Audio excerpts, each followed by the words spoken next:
In the past few days, a media uproar started over the visit of Sheikh Moza bint Nasser of Qatar to the pyramids of Meroe in Sudan.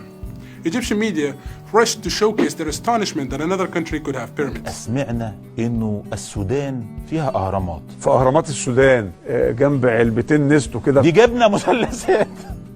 ومش أي حد يبقى عنده أهرامات، ده الأهرامات دي 7000 سنة. It's not much of their fault though, because this is the result of a massive misinformation campaign that has been going for decades to associate anything that has to do with pyramids or the pharaohs with modern-day Egypt.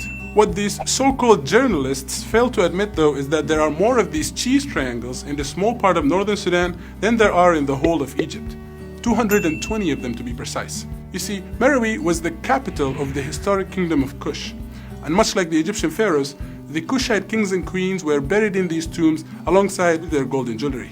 These pyramids, with some of them dating up to 4,600 years, are considered by many archaeologists to be even older than their Egyptian counterparts. But thanks to Sudanese neglect, combined with an Egyptian strive to conceal information about their existence, they were widely overlooked. Although it is frustrating for Egyptian media to try to demolish and obliterate all Sudanese history and culture, it's not unprecedented. Over and over again, Egyptian journalists have been falsely claiming that Sudan was occupied by Egypt. Some went even as far as to eradicate all Sudanese history by claiming that Sudan is an extension of the Egyptian state. الأراضي السودانية بالكامل كانت تبع مصر. أساساً ما فيش بلد اسمها السودان، ده السودان ده جزء من مصر. اسكت عشان السودان أساساً مصرية.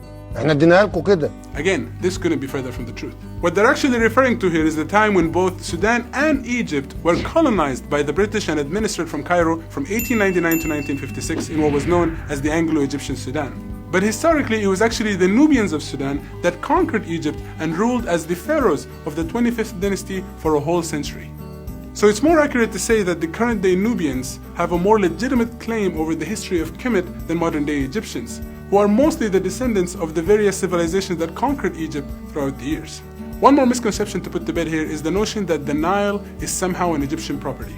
While it's true that Egyptians have always flourished alongside the banks of the Nile, and the Greek historian Herodotus wrote that Egypt is the gift of the Nile, this legendary river is actually formed in Khartoum and runs its longest course in Sudan. Sudan is a rich country, both geographically and historically, and any attempt to deny that would only portray your ignorance, Mr. Journalist.